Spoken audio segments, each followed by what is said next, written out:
Menurut umat Islam, Dajjal bersembunyi di tempat rahasia di bumi hingga saatnya muncul, yang merupakan salah satu tanda kiamat. Banyak yang percaya bahwa tempat persembunyian Dajjal adalah Pulau Socotra, sebuah kepulauan kecil di Samudera Hindia yang merupakan bagian dari negara Yaman. Beberapa alasan mengapa Pulau Socotra dipercaya sebagai tempat persembunyian Dajjal adalah: pulau ini memiliki banyak kisah aneh, seperti pohon-pohon yang menghasilkan cairan seperti darah. Pulau ini memiliki hutan kemenyan. Pulau ini memiliki berbagai jenis spesies flora dan fauna unik yang tidak bisa ditemukan di tempat lain. Pulau ini memiliki aura spiritual atau mistis yang sulit dijelaskan. Namun, klaim bahwa Pulau Socotra adalah tempat persembunyian Dajjal tidak didukung oleh bukti ilmiah atau rujukan agama yang jelas. Kebanyakan ulama dan peneliti menegaskan bahwa klaim tersebut lebih bersifat legenda dan mitos. Di masa penuh ketidakpastian ini, di mana teknologi semakin maju dan peradaban manusia berada di puncaknya, beredar kabar bahwa sosok misterius yang disebut Dajjal sedang menyiapkan strategi untuk menghancurkan dunia.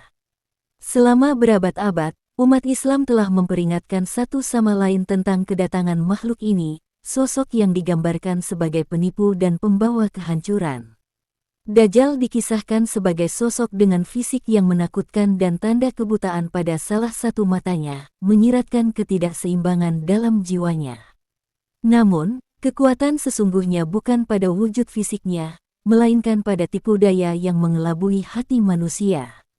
Kabarnya, Dajjal mampu menampilkan ilusi yang sangat kuat, menciptakan gambaran yang seolah-olah nyata, sehingga manusia tak lagi bisa membedakan antara kebenaran dan kebohongan.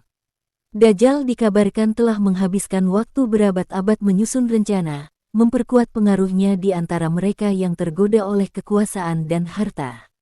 Ia mendekati mereka yang berada di posisi penting dalam ekonomi, politik, dan teknologi, dan menawarkan mereka kekuatan untuk menguasai dunia.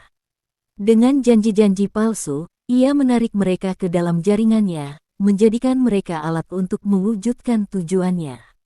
Para pengikutnya menyusup ke lembaga-lembaga penting, mengendalikan media, perusahaan besar, dan bahkan pemerintahan. Rencana Dajjal semakin nyata ketika konflik dan perpecahan mulai merebak di berbagai penjuru dunia.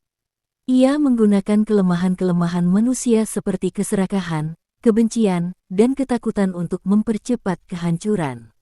Dengan bantuan para pengikutnya, Dajjal berhasil menciptakan krisis yang merusak tatanan sosial, menghancurkan ekonomi, dan menimbulkan ketidakstabilan di berbagai negara. Di tengah kegelapan ini, umat Islam tak tinggal diam. Meskipun banyak yang tergoda oleh tipu daya Dajjal, ada pula yang setia berpegang pada iman dan ketakwaan. Mereka berjuang melawan pengaruhnya dengan kekuatan doa, amal, dan persatuan, saling menguatkan dalam menghadapi fitnah dan kesulitan. Mereka memahami bahwa kunci kemenangan melawan Dajjal bukan hanya di medan perang fisik, tetapi juga dalam mempertahankan kekuatan spiritual dan moral mereka. Namun, Dajjal tak menunjukkan wujud aslinya.